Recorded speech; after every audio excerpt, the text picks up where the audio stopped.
When my sister called me the failure of our family at Christmas dinner, my father laughed so hard the wine trembled in his glass. My mother smiled into her napkin. My cousins looked down. My aunt pretended to fix the candles. And my sister, Liana Voss, leaned back like she had just delivered the line everyone had been waiting for. "Come on, Maren," she said. "Don't look so wounded. We all know it's true." I was 31 years old enough to know that family cruelty often arrives dressed as a joke. Old enough to know that if nobody stops the first insult, the second one will come sharper. Old enough to know that silence can keep a dinner peaceful while destroying the person forced to hold it. I had spent my childhood cleaning up after Liana's storms. I had spent my career watching her reach across desks, folders, and screens to take credit for work she had never done. And I had spent that whole dinner trying to convince myself that silence was dignity. Then Adrian Vale, the man everyone believed would one day marry my sister, placed his tablet on the table. He did not raise his voice. He did not look angry. He looked finished. "No, Liana," he said. "Tonight we're going to talk about what is true." The room changed. Not loudly, not all at once. But the way a house changes when someone finally opens a locked basement door. Liana's smile froze. My mother stopped breathing. My father lowered his glass. And I realized that the silence I had carried for years had not been empty. It had been storing evidence. My name is Maren Voss. In my family, love was not given equally. It was assigned. Liana received attention. I received responsibility. Liana received excuses. I received consequences. When she cried, someone comforted her. When I cried, someone told me to stop making people uncomfortable. I learned early that the fastest way to survive in the Voss house was to become useful without becoming visible. At birthday parties, Liana sat in the center of every photograph, bright-eyed and powdered with frosting. I stood near the kitchen door holding paper plates. At school recitals, my parents brought flowers for Liana, even when she forgot half the routine. When I won a regional art award, my mother said the certificate was nice, but the frame was too dramatic for the hallway. When Liana broke things, I helped repair them. When Liana spent money, I heard lectures about sacrifice. When Liana needed a dress, the budget appeared. When I needed supplies for the summer design program I had been accepted into at 16, my mother said we had to be realistic. That word followed me for years. Realistic. It meant dream smaller, need less, ask quietly, move around your sister's hunger as if it were furniture. My father, Richard Voss, believed discomfort built character, but only when I was the uncomfortable one. If Liana ruined dinner with a tantrum, he said she was passionate. If I quietly left the table to cry in the bathroom, he said I needed a thicker skin. My mother, Diana, believed beauty was currency and Liana was the family investment. Dance costumes, private coaching, portfolio photographers. designer dresses for school events. All of it was necessary, she said, because Liana had presence. I had potential. In our house, presence was fed. Potential was asked to wait. My first rebellion was not loud. I did not run away. I did not scream. I did not break anything. I kept notebooks. Sketchbooks at first, then concept journals, then campaign maps, then brand systems.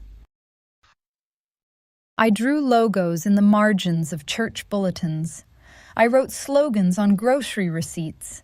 I built imaginary advertising campaigns for local businesses that did not know I existed. By 17, I knew how color changed trust. I knew how a font could make a company seem expensive or desperate. I knew how silence in a layout could be stronger than crowded words. I did not know then that the ability to see patterns would become my way out. I only knew that when I made something, it did not ask whether I was second born. When my grandmother Elise died, I learned that even the dead could be rearranged to serve Liana. Grandma had left me a small education fund, not huge, not life-changing, but enough to pay for the first year of the design program my mother called impractical. I found out about the fund by accident because a bank statement arrived while my parents were away. For one afternoon, I believed I had been seen. Then my mother sat me at the kitchen table. She folded her hands. That was how I knew she had already decided. Liana has an opportunity, she said. A dance academy in Chicago, a short program with expensive costumes, travel, housing, and performance fees. She needs this now, my mother said. Your art will always be there. My father added, this is what family does. We invest where it matters most. Where it matters most.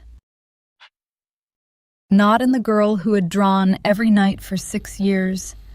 Not in the acceptance letter waiting on the table. Not in the dead grandmother who had chosen me. In Liana. Always Liana. I signed the release because I was 17 and they told me good daughters understood sacrifice. That night, I did not burn my sketches. I wanted to. Instead, I put them in a box beneath my bed. Later, those old sketches would become evidence. At the time, they were just the only part of me my family had not taken. I left for college on scholarships, loans, and part-time jobs. My parents called it independence. It was not independence. It was abandonment with polite language. I studied visual strategy, behavioral design, and brand architecture. I worked in the library at night. I took freelance projects for tiny restaurants, nonprofit clinics, local musicians, anyone who would pay in cash and respect. I learned to build campaigns from nothing. I learned to listen to clients who did not know what they meant until they heard it said back clearly. I learned that being invisible had given me one dangerous skill. I noticed everything. After graduation, I joined a boutique advertising agency called Northline Creative. It was small then, 15 people, one converted warehouse, too much coffee, not enough chairs, and one ambitious founder named Adrian Vale. Adrian was not charming in the easy way. He did not fill rooms with noise.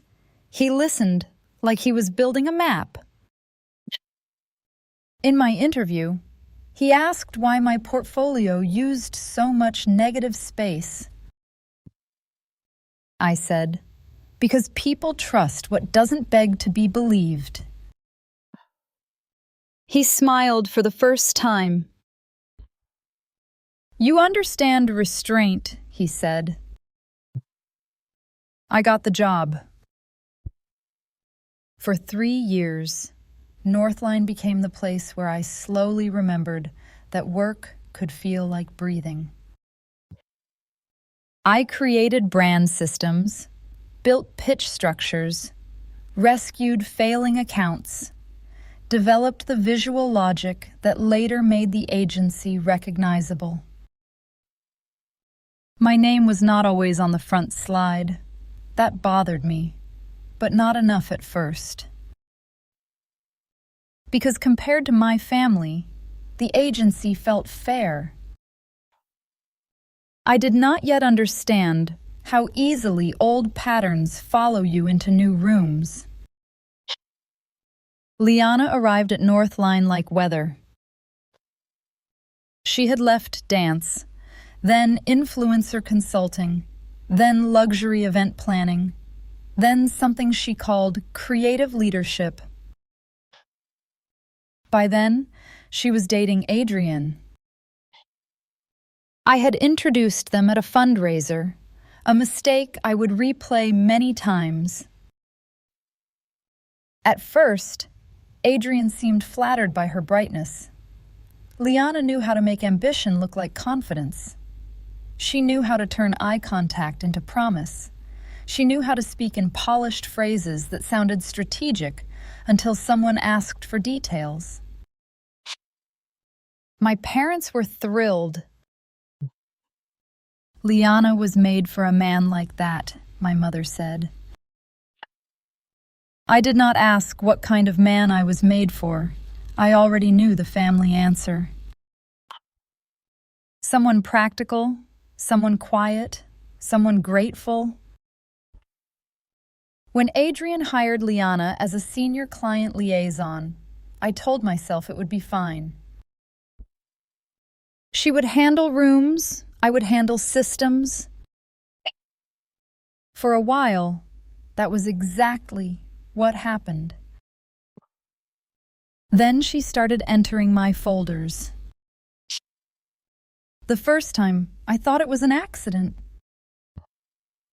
A concept deck I had built for a sustainable cosmetics brand disappeared from the shared server. An hour later, Liana uploaded a revised version under her name. Same structure, same mood language, same unusual 3-color restraint system I had developed after a week of research. When I asked her privately, she tilted her head. Maren, you're so sensitive about collaboration. There it was. The old word, sensitive. A family key sliding into an office lock. I told myself not to make trouble. I told myself good work rises. I told myself Adrian would notice. But people do not notice what others are actively hiding. Liana became more confident. She accessed my strategy documents late at night, downloaded draft decks, deleted original files, re-uploaded edited versions under her account. She sent Adrian emails saying my early directions were confused and she had rescued the client narrative. She told colleagues I was fragile under pressure, that I had no real career momentum, that Adrian kept me because he felt sorry for me as her sister. The first time I heard that, I was in the supply room holding a box of printer paper. Two junior designers were whispering outside. "She's talented," one said. The other answered, "Liana says she melts down when things get hard." I stood there until my arms shook. Then I put the paper on the shelf and returned to my desk. That was how I survived then. I swallowed humiliation and converted it into output. But output leaves traces. Every draft has metadata. Every server has access logs. Every system remembers the hands that touched it. I began saving copies. Quietly, carefully. Not because I planned revenge. At least, that was what I told myself. I saved original drafts to an encrypted drive. I exported timestamps. I kept screenshots of deleted folders. I archived email headers. I backed up old sketch scans from college because Liana had started claiming she invented the agency's signature visual style. She had no idea where that style came from. It came from the girl who drew logos on church bulletins while her sister received flowers. The breaking point at work came 2 weeks before Christmas. Northline was preparing a pitch for the largest account in agency history. Evermere Hotels, a luxury hospitality group trying to rebuild trust after a public scandal. The campaign needed restraint. No shiny lies, no desperate apology language. A visual system that felt transparent without looking weak. I built the strategic spine. A campaign called Open Rooms. Simple, human, white space, doorways, receipts, light through glass, and a message about accountability as hospitality. Liana saw it and smiled. That smile frightened me more than criticism.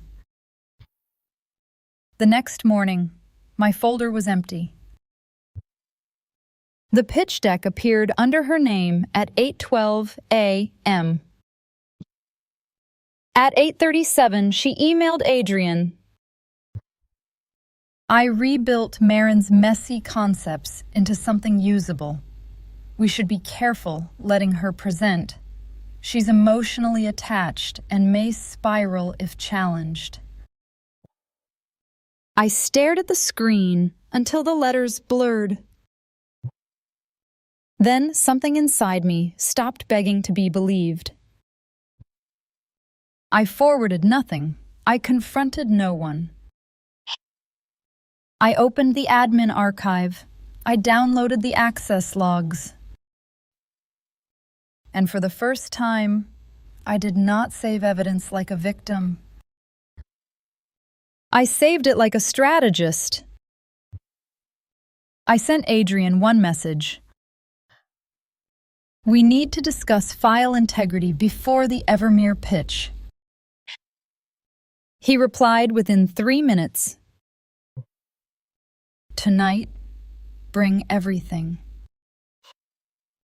That meeting changed the air between us.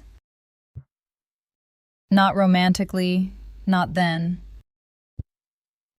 Truth does not always begin with warmth. Sometimes it begins with a conference room after hours, a laptop, and 2 people staring at proof neither of them can unsee. I showed Adrian the logs. Liana's account accessing my drafts at 11:43 p.m., downloading source files, deleting original folders, uploading duplicate decks under her name. I showed him metadata embedded in the design files. My user ID, my creation timestamps, my linked assets, my original naming conventions. I showed him old sketches from years before Liana ever joined Northline. Same visual grammar, same restraint, same structure. I showed him budget approvals Liana had pushed through without authority. Client entertainment charges, influencer retainers, vendor deposits routed through friends. Adrian did not speak for a long time. When he did, his voice was quieter than I expected. How long? I knew what he meant.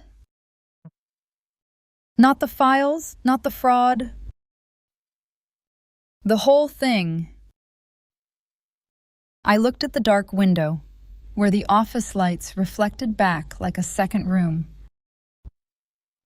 My whole life, I said. His face changed. Not pity. Pity would have made me leave. Recognition. He said, I should have seen it sooner. Yes, I said. The answer surprised us both. For once, I did not soften the truth to protect someone from their own failure. Adrian nodded. You're right. No defense, no explanation, no request that I understand how convincing Liana could be. Just responsibility? It felt unfamiliar enough to make me cry after I got to my car. Adrian opened a formal internal review. Quietly, professionally, completely. He brought in an outside digital forensics consultant. He froze Liana's server permissions. He reviewed financial approvals.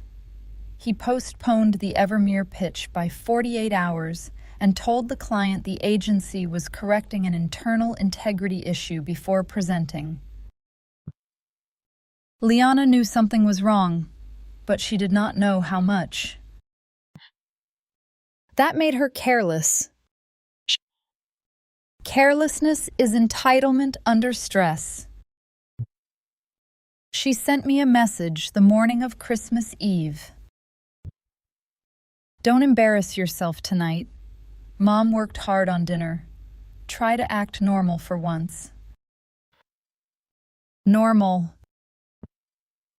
In my family, normal meant Liana taking the center and me cleaning the edges. I almost did not go.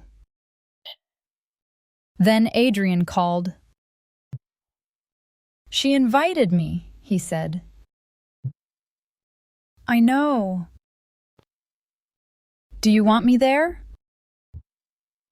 I looked at the wrapped gift on my table, a cookbook my mother had asked for even though she never asked how I was. I don't know. Adrian was quiet. Then he said, the review is complete. My breath caught. And she stole your work, repeatedly. She manipulated records. She approved unauthorized spending. She lied about your performance. The evidence is not ambiguous. I sat down. Not because I was shocked. Because confirmation can be heavier than suspicion. He said, I'm terminating her employment. When? Tonight, if she forces the issue, I opened my eyes. She will. Christmas dinner at my parents' house always looked beautiful from the doorway. Garland on the banister, candles in the windows, gold plates my mother used twice a year, a tree tall enough to make childhood seem warm if you stood far enough away. But beauty can be staging. My mother was an expert at staging. Liana arrived wearing winter white, diamond earrings, and the confidence of someone who believed the world had already chosen her. Adrian arrived 20 minutes later in a dark coat, carrying no gift. That was when I knew. He had not come as her boyfriend. He had come as CEO. Dinner began with ritual praise. My mother toasted Liana's extraordinary creative leadership. My father said some people were born to shine. My uncle asked Adrian when he planned to make Liana a partner in the agency. Liana laughed and touched Adrian's sleeve. "We're taking things one step at a time," she said. Adrian did not smile.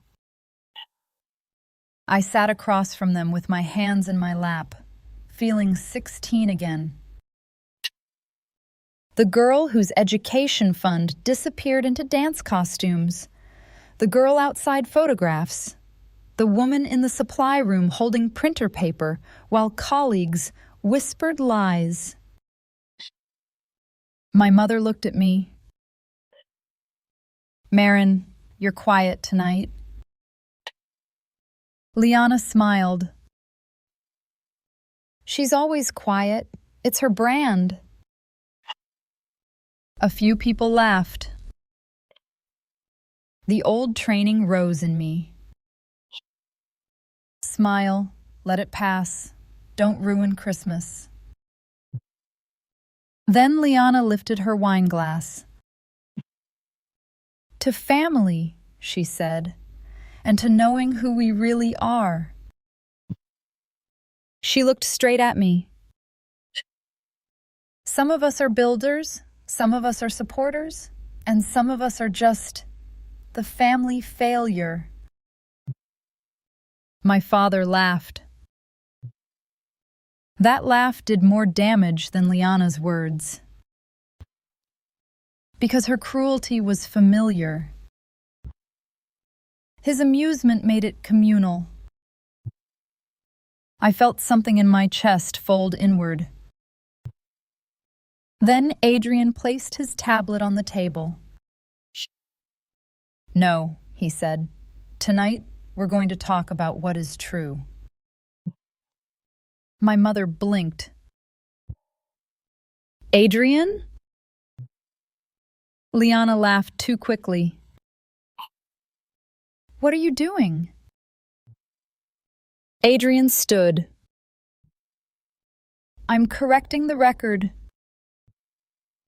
He connected the tablet to the television on the wall. The first image appeared. A server access log. Timestamps, usernames, file paths. Liana's account downloading my folder, deleting the original, uploading a copy under her own name. Nobody spoke. Adrian's voice remained calm. Access logs do not gossip. They do not exaggerate. They show what was touched, when, and by whom. Liana's face went pale. That's out of context. He clicked to the next slide.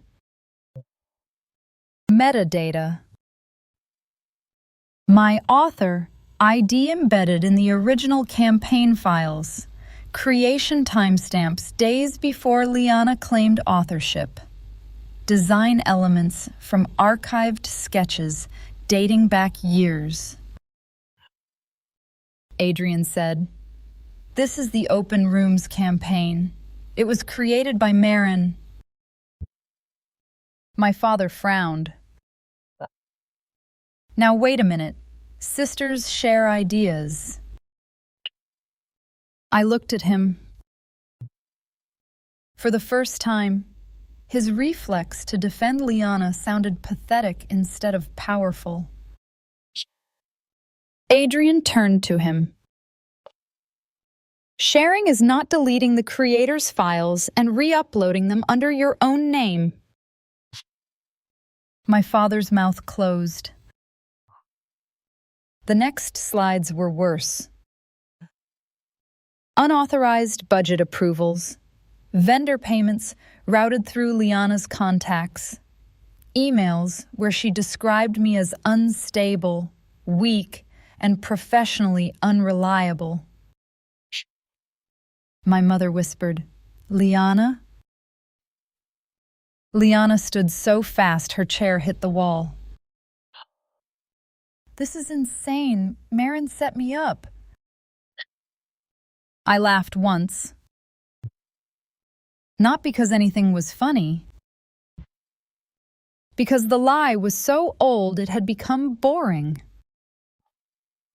Liana pointed at me. "She's jealous. She has always been jealous. She can't stand that people choose me." Adrian looked at her. "I didn't choose her instead of you." The room held its breath. He said, "I chose the truth." That sentence landed harder than any insult Liana had thrown at me. Because truth had never been chosen in that house before. Adrian continued. "Effective immediately. Liana Voss is terminated from Northline Creative for intellectual property theft, unauthorized financial approvals, reputational harm to a colleague, and deliberate misrepresentation to executive leadership." My mother made a sound like a glass cracking. My father stood halfway, then sat down. Liana stared at Adrian as if betrayal had entered through the wrong door. "You can't do this to me," she said. "I already did," he answered. Then he looked at me. Not rescuing, not claiming. Acknowledging. "Maren Voss is not a support hire," he said. "She is the originator of the visual strategy that built this agency's reputation. She will be formally credited as founding creative strategist and appointed chief strategy director in the Seattle office." Seattle. The word opened like a window. My mother looked at me as if I had committed the betrayal. "You knew about this?" I met her eyes. I knew what she did. My father said, "Maren, this is still your sister." There it was. The family prayer.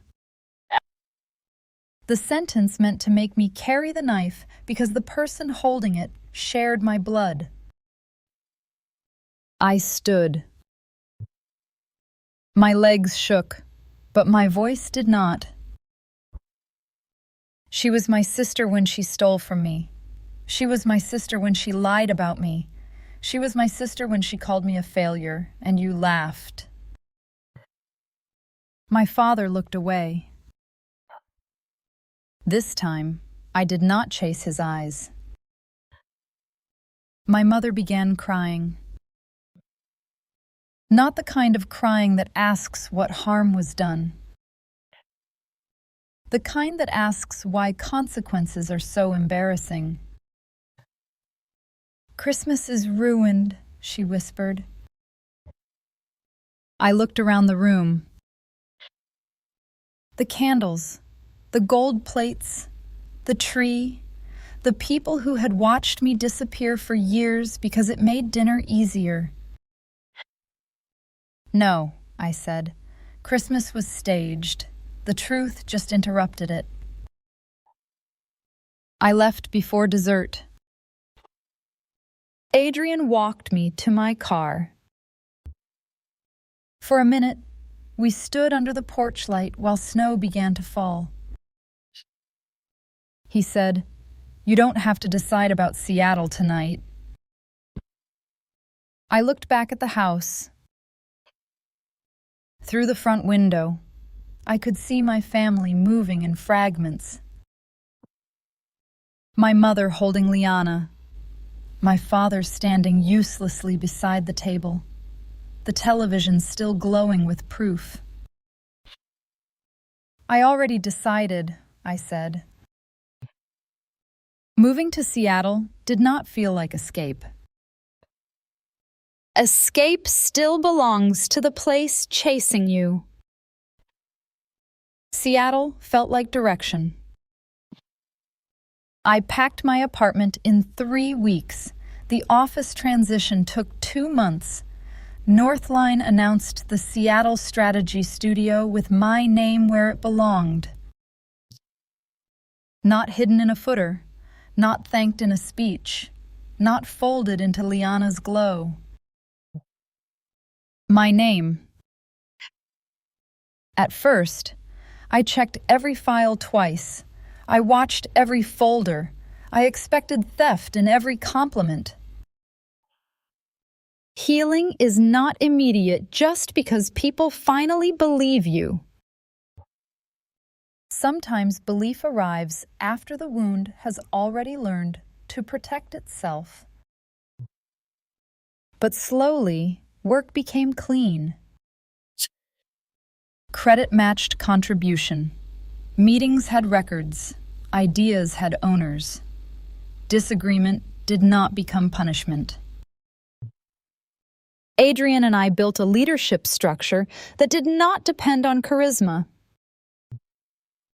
We built process, documentation, transparent approvals, authorship trails.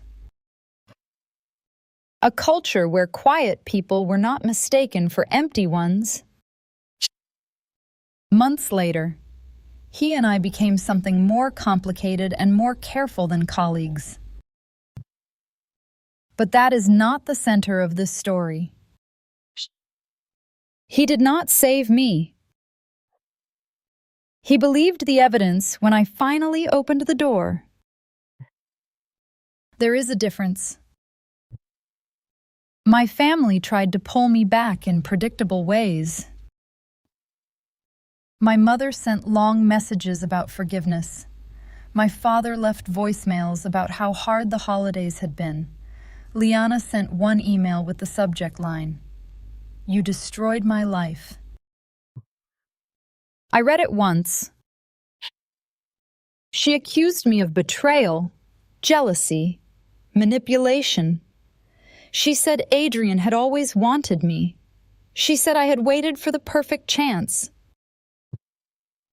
At the bottom, she wrote, "You were supposed to be quiet." That was the only honest sentence in the email. I did not respond.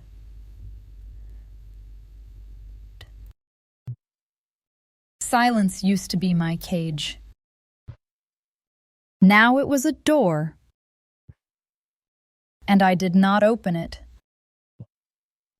The audit at Northline forced Liana to repay unauthorized expenses. Clients were notified where necessary. Her professional reputation did not collapse because of me. It collapsed because reputation cannot stand forever on stolen beams. My parents faced questions from relatives after the evidence spread through the family. Not because I sent it, because people at Christmas dinner had eyes, phones, and a sudden interest in morality once the favorite child became inconvenient to defend. Aunt Helena called me in February. "I'm sorry," she said. I waited. She added, "I saw more than I admitted." That mattered more than the apology. Because the family had always treated my pain like something mysterious. It had never been mysterious. It had been visible. They had simply preferred the view without it. A year after the Christmas dinner, I returned to my hometown for the first time. Not for my parents, not for Liana. For myself. I rented a small gallery space for one weekend and displayed the old sketches from my childhood. Church bulletin logos, restaurant campaigns, the first drafts of what later became Northline's signature style. I called the exhibition Negative Space. People came, former teachers, old classmates, a few relatives, young artists who stood too quietly near the walls.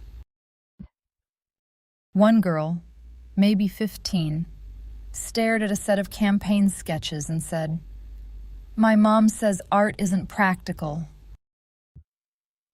I smiled. So did mine. She looked worried. "What did you do?"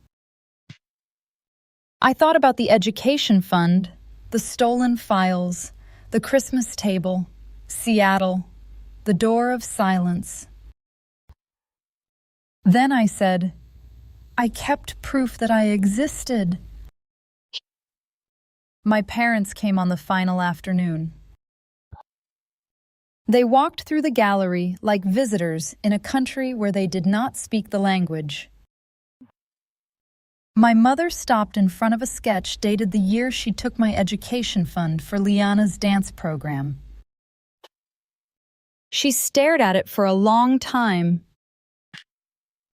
"You were serious about this," she said. I almost laughed. Not from cruelty. From exhaustion. "Yes," I said. "I was—" My father stood beside her, hands in his pockets. "We didn't understand?" I looked at him. "You didn't try?" He closed his eyes. For once, he did not argue. That did not fix anything, but it told me I no longer needed him to. Liana did not come. I was grateful. The last piece in this gallery was not a sketch. It was a blank white panel with one sentence printed in small black type.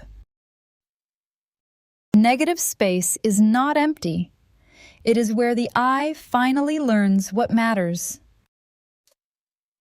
That sentence was for me. I used to think survival meant staying quiet long enough for someone to finally see me. Now I understand silence differently. Silence is not emptiness. It is a door. For years, my family opened it whenever they wanted to dump blame, expectation, and humiliation inside me. Now I decide when it opens. My sister called me the failure of our family at Christmas dinner. She thought the room would laugh and I would shrink. For a moment, they did. But then the logs appeared. The metadata appeared. The stolen drafts appeared. The truth appeared. And truth did what I had been too trained, too tired, and too wounded to do for years. It stood up. There were parts of that story that the Christmas dinner did not show. It did not show the years when I learned to disappear by inches. It did not show me at 13, standing in the bathroom before family gatherings, practicing a face that would not make anyone angry. Soft smile, quiet eyes, no visible disappointment. If Liana took my sweater and ruined it with perfume stains, I was jealous. If she copied my school project and got more praise, I was jealous. If she told my private thoughts at dinner and made everyone laugh, I was too sensitive. Those words became cages. Jealous, sensitive, dramatic, difficult. A family can train you to doubt your own pain before you even understand what pain is. So I began saving things. At first, not evidence, just proof that I existed. I saved sketches in shoe boxes, old campaign ideas in notebooks, color palettes on torn envelopes, logo drafts on the backs of church programs.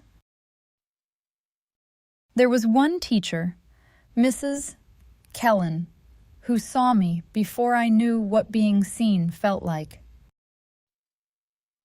She taught visual arts in a classroom that smelled like paint, pencil shavings, and old carpet after rain. One afternoon, she found me erasing a poster design until the paper almost tore. She asked, "Who are you trying not to disappoint?" I said, "No one." It was the safest lie I knew. She turned the paper toward the window and said, "Maren, your work leaves room for people to breathe. That is not weakness." I carried that sentence for years. At home, space meant absence. In her classroom, space meant intention. When my parents took Grandma Elise's education fund and used it for Liana's dance program, I avoided Mrs. Kellen for 3 days. On the 4th day, she found me in the hallway and said only one thing. "Whatever happened, do not throw your work away." That night, I put every sketch into a box under my bed. I thought I was hiding my disappointment. I was actually building an archive. Years later, at Northline, the same pattern returned wearing better clothes. When Liana stole my work, the pain was not only professional, it was familiar. I would make something. She would move toward it. The room would rearrange itself until she stood in the light and I stood behind the lamps. Only now, the stakes had titles and salaries attached. There were nights when I opened my laptop at 2 in the morning and stared at the folders she had touched. My hands would go cold. Then I would hear my mother's voice in my head. "Do not be jealous. Do not make this ugly. Family matters more than being right. That last sentence is one of the most dangerous lies a family can teach. Because when being right means naming harm, choosing family can become choosing the person doing the harm. So I began making a second set of files. The official work stayed where it belonged. The evidence went somewhere else. At first, I labeled folders by client, then by date, then by pattern. Unauthorized access, misattributed authorship, deleted originals, budget irregularities, defamation. Seeing the categories made me feel sick. It also made me feel sane. Pain becomes less foggy when you can name its method. The Evermere campaign mattered to me in a way I could barely explain. It was not only the size of the account, it was the subject. A company that had broken trust wanted to appear trustworthy again. Everyone in the room kept talking about reputation. I kept thinking about repair. There is a difference. Reputation asks, how do we look clean? Repair asks, what must we make clean even if nobody sees it? That was why Open Rooms was so spare. No gold lettering. No dramatic apology video. No smiling staff arranged like moral decorations. Just doors left open. Clear receipts. Named changes. Visible timelines. Light moving across surfaces that had nothing to hide. When Liana stole that campaign, she did not only take a deck, she took the first project where I had written my own philosophy into the structure. She had stolen ideas before. This time, she stole my language for honesty. And I could not let a liar present that. Before Christmas dinner, I sat in my parked car for 7 minutes. The house glowed in front of me. Warm windows. A wreath on the door. My mother's perfect ribbon tied around the porch railing. From outside, it looked like belonging. That was the cruelty of beautiful houses. They can make outsiders envy the people bleeding quietly inside them. I watched my breath fog the windshield and thought about leaving. I could drive away. I could let Adrian handle Liana privately. I could avoid the laughter. I could avoid the moment when every eye turned toward me again. Then my phone buzzed. A message from Liana. Try not to make Adrian feel sorry for you tonight.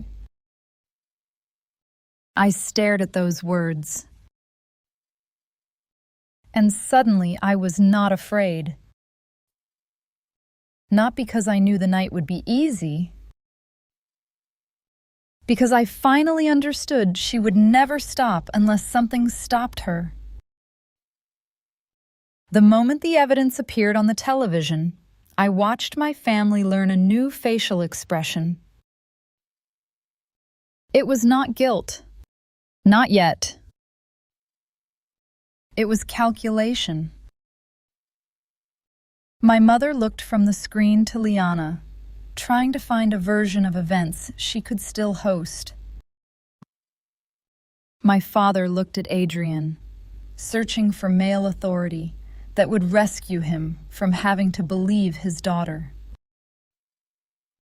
My aunt looked at me, and for the first time, she did not look away. That almost broke me more than the proof.